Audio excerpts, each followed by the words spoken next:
नमस्कार प्यारे विद्यार्थियों, कौटिल्य क्लासेज में आपका हार्दिक स्वागत है। और एलपी सीबी2 के ऑब्जेक्शन इलेक्ट्रीशियन ट्रेड में कौन से प्रश्नों में लगने की संभावना है, तो उन्हीं प्रश्नों को मैं लेके आया हूँ जिनमें ऑब्जेक्शन नहीं लगने की संभावना वो नहीं लेके आया हूँ। जैसे एक सवाल बार बार बच्चों का घूम भी रहा था कि सर वो एक जो पोल होता है ना, जिसमें F बराबर PN/120 है, उसमें P के बारे में जो पोलों की संख्या पूछी है उसमें उत्तर तो 2.5 आ रहा है, आंसर 2 किया और वैसा किया।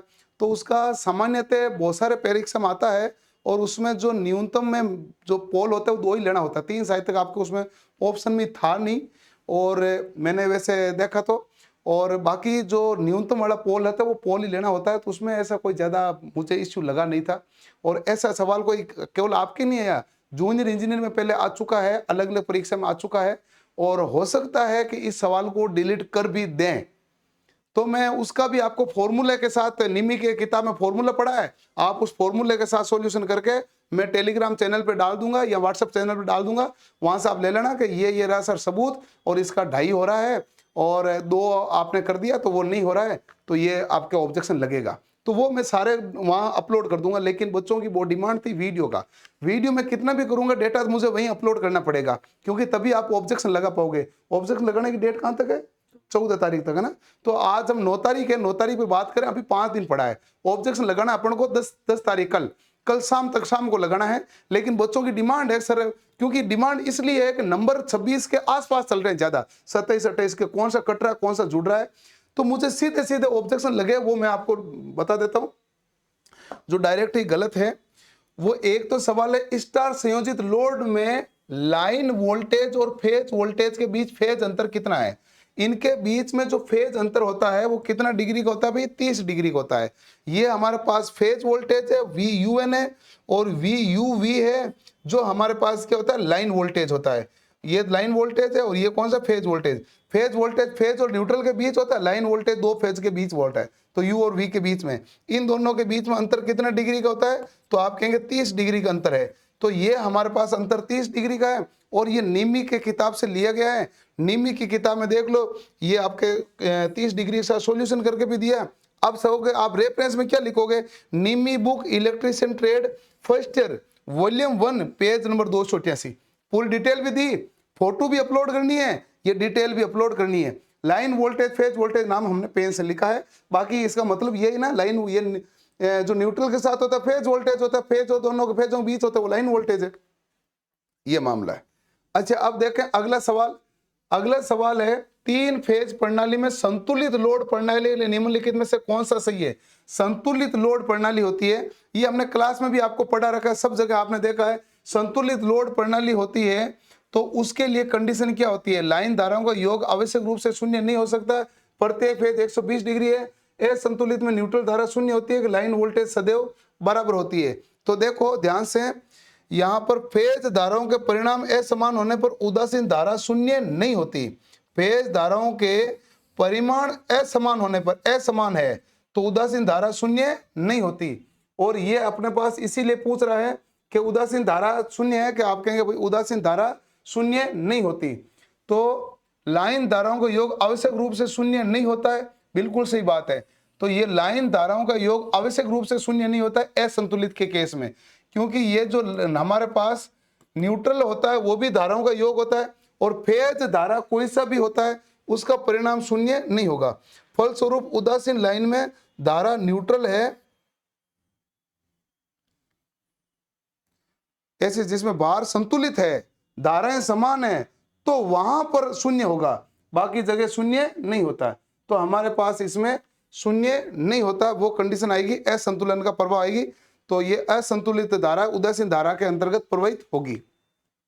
ओके, अगला सवाल है, यूजेटी किस प्रकार का है? ये अब यूजेटी का सवाल है, यूनि जंक्शन ट्रांजिस्टर, सब बच्चों को मालूम है। यूनि जंक्शन ट्रांजिस्टर का मामला ऐसा है भाई, इसमें यूनिपोलर है, बाईपोलर है। बाईपोलर नहीं होता, बाईपोलर जो होता है वो होता है बीजेटी, और यूजेटी होता है वैसे तो यूनि जंक्शन होता है, एक ध्रुवीय संधि है। यूजेटी मतलब संधि का मतलब तो यूनि जंक्शन हो गया ना भाई, यूनि जंक्शन, इसमें जंक्शन बनता ही एक है।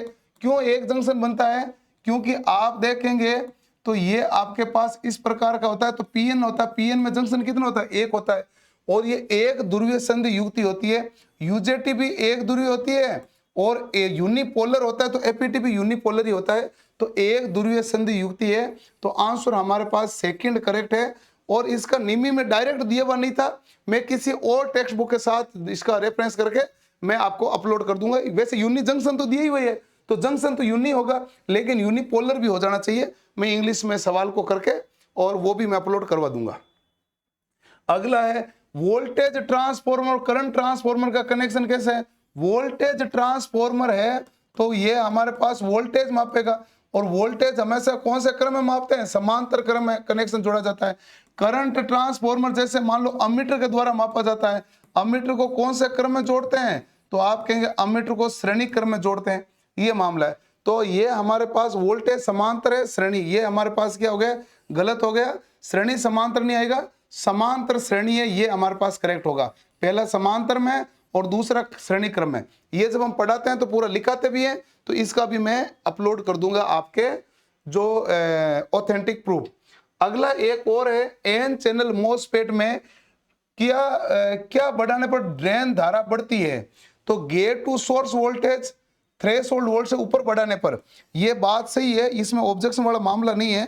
थ्रेशोल्ड वोल्टेज ये होता है, थ्रेशोल्ड वोल्टेज से यदि आगे हम ड्रेन टू सोर्स वोल्टेज बढ़ाएंगे तो धारा का मान क्या होगा, हमारे पास बढ़ेगा। तो गेट टू सोर्स है, ड्रेन टू सोर्स है, इन दोनों के केस में ये होता है, ये थ्रेशोल्ड वोल्टेज होता है। अच्छा, कब नहीं होता, थ्रेशोल्ड वोल्टेज की जगह पिंच ऑफ वोल्टेज लिखता तो ये ऑब्जेक्शन होता, लेकिन उन्होंने थ्रेशोल्ड लिखा है तो ये ऑब्जेक्शन वाला सवाल नहीं है। ऑब्जेक्शन वाले सवाल जो है वो 4 ऑब्जेक्शन वाले सवाल हैं, 2 के मैं और इसमें प्रूफ डाल दूंगा। इसके अलावा भी कोई सवाल है तो ऐसा नहीं है कि ये कोई अंत हो गया। आपको मैं कल शाम तक सारे प्रूफ डालूंगा टेलीग्राम और व्हाट्सएप पर, क्योंकि ऑथेंटिक प्रूफ के साथ लगाओगे आपके एक एक नंबर की वैल्यू है, जो प्रूफ लगाओगे वो प्रूफ काउंट भी तो होना चाहिए, तो इतनी जल्दबाजी किस चीज की है। और इसके बीच में किन्हीं बच्चों के और है तो हमारी टीम को भेजोगे तो टीम उन सवालों को चेक करेगी। जो ऑब्जेक्शनेबल है उसी का तो प्रूफ दूंगा ना भाई, जो ऑब्जेक्शनेबल है ही नहीं तो उसका प्रूफ दूंगा क्या, वीडियो में बढ़ूंगा क्या। आप सबको, कई बच्चों को लगता है ये सवाल ऑब्जेक्शन वाला होना चाहिए, वो हमारी टीम को भेजिए। हम निश्चित रूप से इसमें पूरी गहनता के साथ जांच करते हैं, और जो ऑब्जेक्शन वाला लगेगा उसमें सारे आपको ऑब्जेक्शन ऑथेंटिक चीजें हमारे व्हाट्सएप चैनल पर अपलोड कर देंगे, ताकि आपके लिए सारी सहायता हो जाए जो हमारी तरफ से बन सकती है, हम करेंगे। जिन बच्चों के नंबर अच्छे आ रहे हैं वो साइको की तैयारी में लग जाओ। साइको की तैयारी में 500 बैटरियों का फुल टेस्ट का 400 टेस्ट देंगे, 500 बैटरियों को मिला के, जिसमें सेक्शनल टेस्ट होगा, फुल टेस्ट होगा।